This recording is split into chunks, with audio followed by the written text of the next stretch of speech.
continuing our series on women's empowerment, and we are talking to Kiranjot Kaur. She is an artist, she is a mother, she's an engineer. Have I left anything out? A new author. She's a new author, yes, of course. Okay, so tell us about your exciting life. We're sitting here actually at your exhibit. Yes. So tell us about this. So this is called Sovereign Elevations. Okay. And it's my solo show here at Plastis Arts in Coquitlam. The first showing was, this particular show was in West Vancouver last year in November. Okay. So that was my first solo show. And it was with the same Sovereign Elevations exhibit. What is Sovereign Elevations? Yeah, so as you can probably see by looking around, they're portraits of the stars. So I have paintings and I have drawings. And I have a few sculptural pieces as well. Okay. And they are depicting the sixth star in different styles, different colors. And they're drawn in a format that is like an engineering drawing. Because you're an engineer. Yes, that's right. Okay. Now we can switch to Punjabi. Dastar baare tusi kya pe ajdi exhibit hai dastaran te hai. Hanji. Eh tusi kaate chune hai? मैं चुनिया सी क्योंकि मैं एक lecture सुनिया सी Sikh research institute था तो सानू दसते सी पे दस्तार हुंदा या जिद्दा सिंबल हुंदा या सॉवरेनिटी दा सो जिद्दा साहिब हुंदे आ ठीक है ਤਾਂ ਜਦੋਂ ਪਹਿਲੀਆਂ ਚ ਪਾ ਨਹੀਂ ਸਕਦੇ ਸੀ ਤਾਂ ਫਿਰ ਸਾਡੇ ਗੁਰੂਆਂ ਨੇ ਕਿਹਾ ਪੇ ਤੁਸੀਂ ਵੀ ਪਾ ਸਕਦੇ ਆ ਸੋ ਇਸ ਤਰ੍ਹਾਂ ਫਿਰ I guess in English a little bit easier. Yeah, it's okay. So sort of in their movement to elevate kind of the masses, they encouraged people to wear the star. So it wasn't only for upperclassmen, it was for everybody. And so this movement was kind of elevating everyone. So that's sort of the part of the elevations part of it. So Kiranjot Kaur, ਤੁਸੀਂ ਦੱਸੋ ਇਹ ਜਿਹੜਾ elevations ਦੀ ਗੱਲ ਕਰ ਰਹੇ ਆ ਇਹਦਾ ਮਤਲਬ ਕੀ ਹੈ ਕਿ ਸਾਰੇ ਇੱਕ ਇਨਸਾਨ ਸਾਰੇ equal ਹੈ? ਹਾਂਜੀ. Yes. ਉਹਦੇ ਬਾਰੇ ਦੱਸੋ.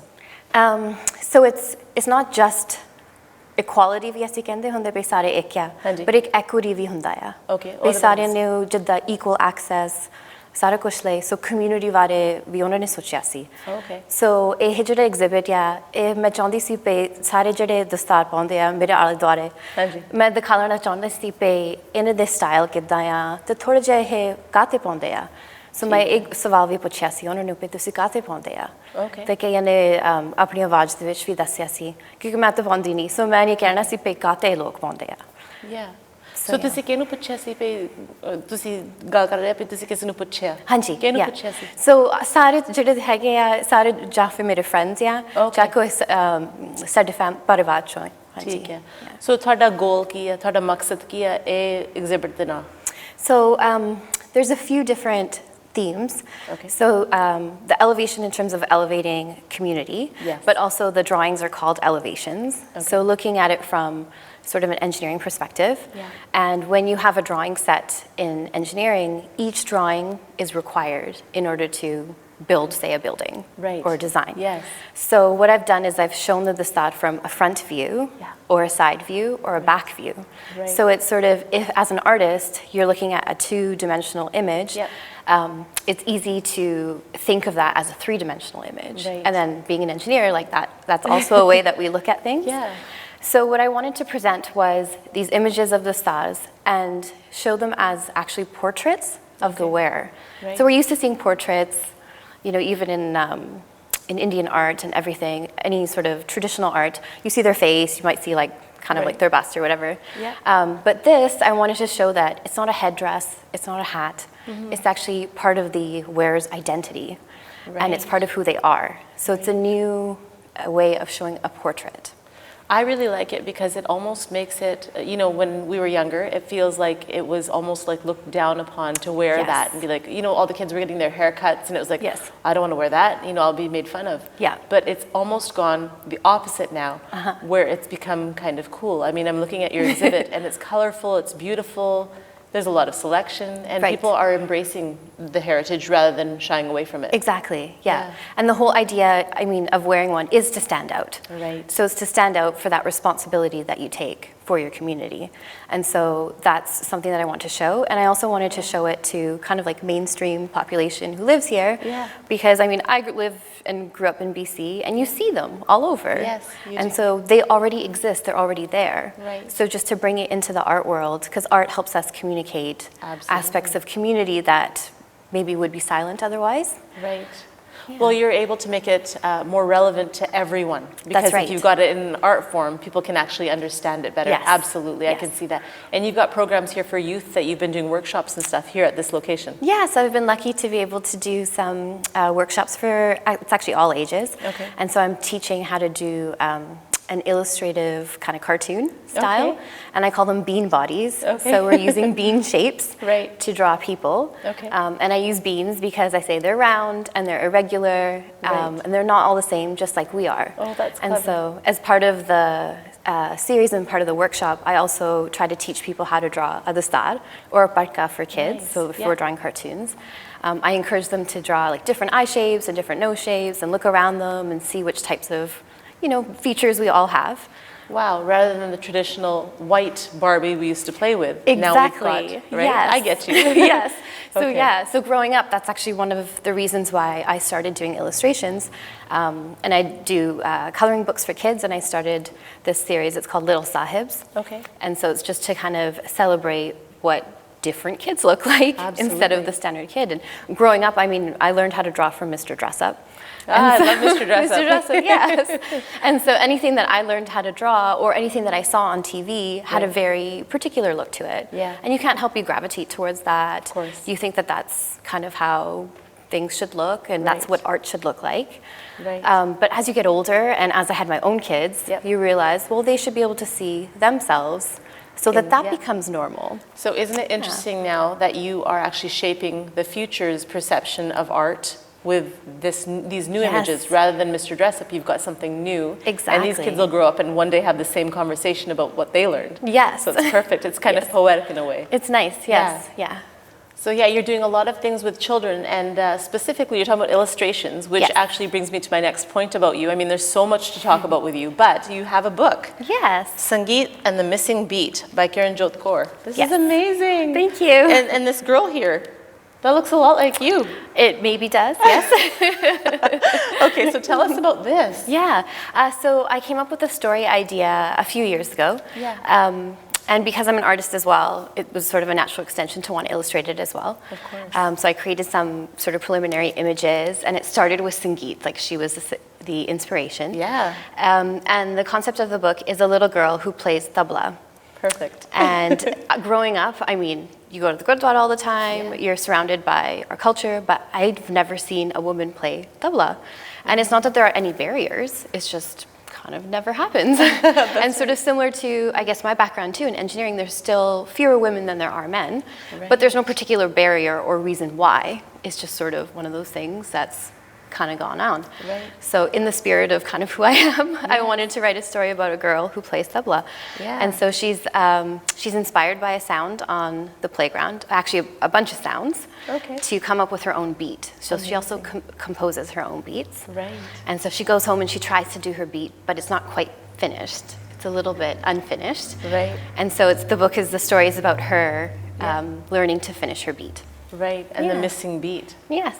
That's amazing. So the missing beat is that women haven't been able to play the tabla. And I guess so, that's right. That's amazing. That message right there, you saying that traditionally it hasn't been women, and now this book some little girl will pick this up and look at this and be like, oh, I want to play tabla. Yeah, right? and there are girls who play tabla Yeah. as well, and there's a few famous women who play tabla as well, but just maybe not as common. Right. And I tried especially to in small communities. I Oh, mean, yeah. there might Yeah. be people that are well-known women that Right. are playing it, but in small communities, maybe someone's going to pick up your book and be inspired to do something out of the norm. Yes. That's amazing. And there's I tried to do the images to represent kind of us. So one of the other things that I noticed growing up and watching cartoons is their houses don't look like our houses. Okay. Like like the layout of their, maybe that's the engineer in me, but it's like the layout of their house is not like a house that we would have typically here in BC. So I tried to represent sort of like a typical Punjabi household, perhaps. There's a picture of Guru Nanak Dev Ji, and the other side is Guru Gobind Singh Ji. No, not those. That was my house. Yes, that's true. So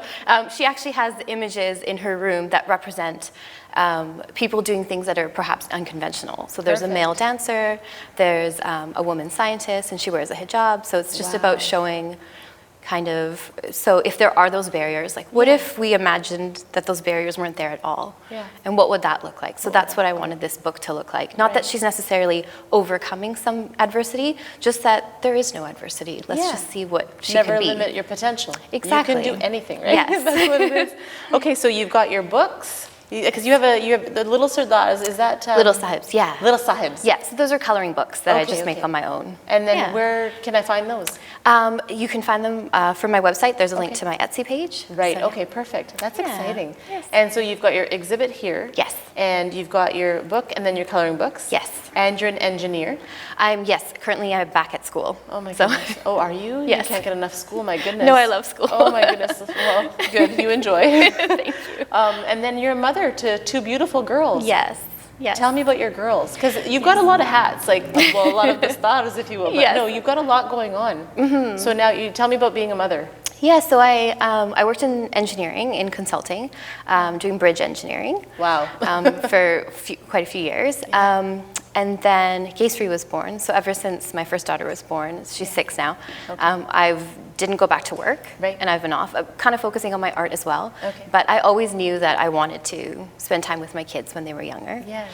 And I feel like our parents struggled and worked hard so that we could have a better life. True. And for me, definition of my better life is being able to raise my kids. Wow. And so that, out of all the things that I do, that's still the most important. Yeah. Yeah.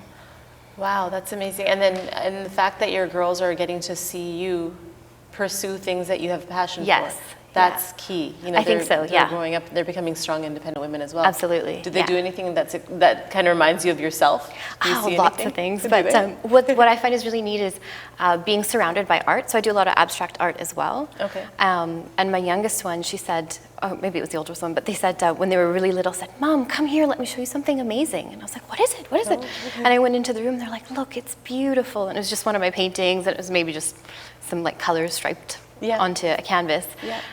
But I just thought, wow, she's gaining an appreciation for such a different type of art, like contemporary art that maybe we wouldn't have had. Right. You know, I started off doing oil painting, so like very kind of like standard realism, and sort of moved on from there. So well, it's interesting because in the South Asian culture, it's really promoted that we do the English, the math, the science, become an engineer. Yes. Which you did. Yes. And you're like, okay, check, I've become an engineer, but now let me just, do all the artistic things now, right? Yes. And you've become successful at that. And now your girls are seeing that and they're making appreciation for the fact that they can pursue something in art. Yes, absolutely. Do they talk about what they want to be when they grow up? Not yet, not yet. But I think it's nice also, I was prepared to be kind of done with engineering, but then I sort of felt something missing. So it's nice to have both sides. Yeah. So now I'm pursuing my PhD. It will still take a long time. Oh my goodness. In earthquake engineering. Earthquake engineering. Yeah. Wow, because so you're not really busy exciting. at all. I mean, you need to add a few things. Just a few, yeah. That's amazing. Okay. So, and what else is happening? What's the future look like for you?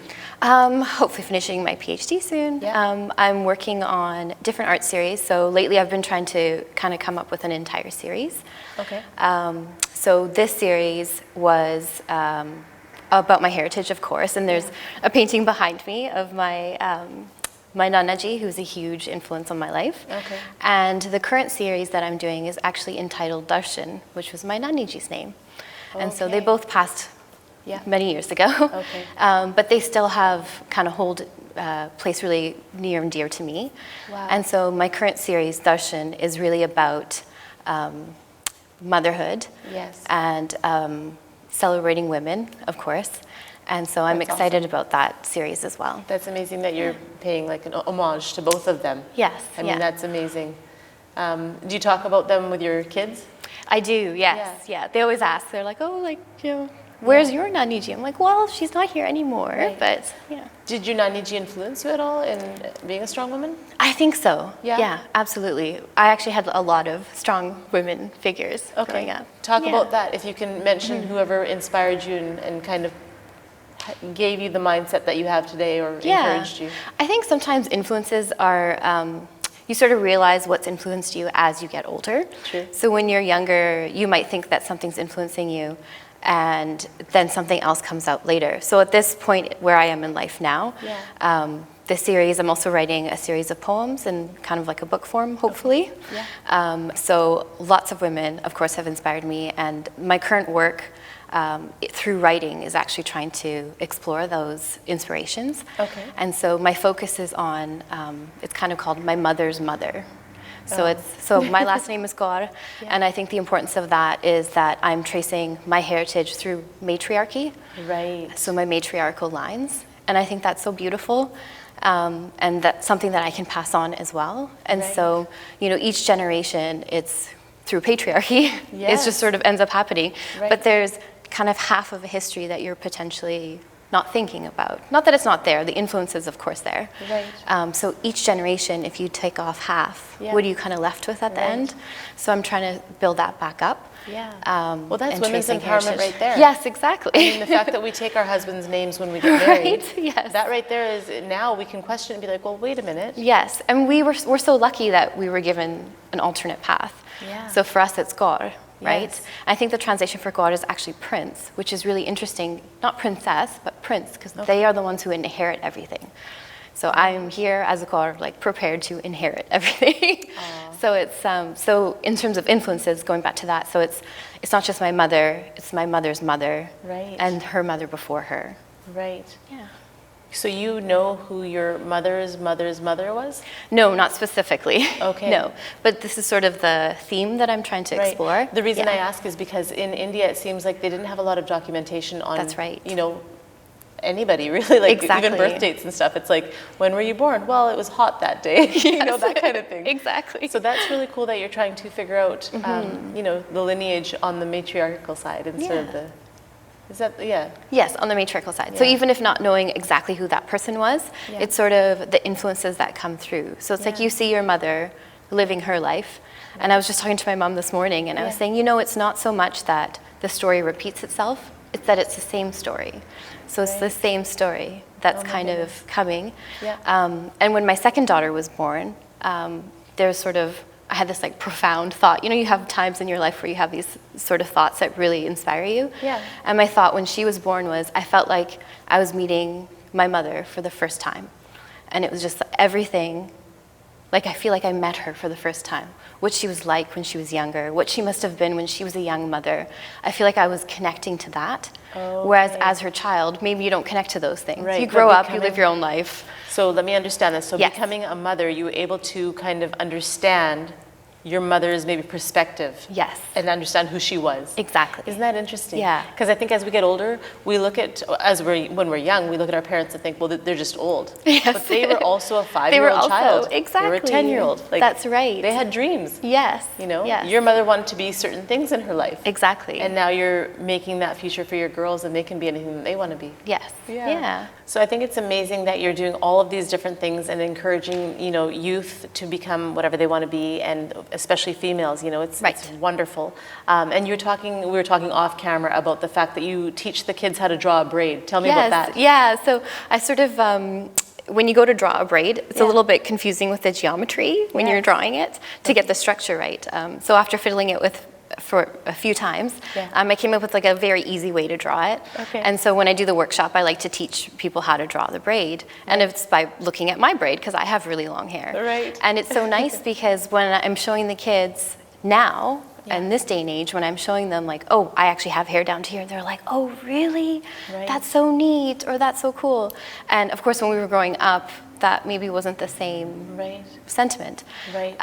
So that's been kind of nice to be able to share things. Right. Kind and of to embrace. True. Yes, to embrace who it. you are. Absolutely. And so you can show them that it's okay to have long hair. Yeah. We're okay with that. Yeah. Okay, along that line, if there's something that you could share with our younger viewers, because someone is watching this right now. There's kids watching this right now. There's maybe even people, you know, our age, my age, maybe older, somebody that maybe needs a little word of encouragement, maybe a female that you can maybe inspire. So if you want to just look in the camera and give them a message, that would be awesome. Sure. Yeah. So for anyone who's watching, I just want to say some words of encouragement, of course. The world is out there for you. I encourage you to dream big and to work hard and really chase your dreams. And not think of adversity or the lack of your representation as a barrier, but maybe even as a challenge and something to go out there and to just chase your dreams. Well, that's wonderful. Thank you so much for talking with us today. Thank you. Yeah, thank you.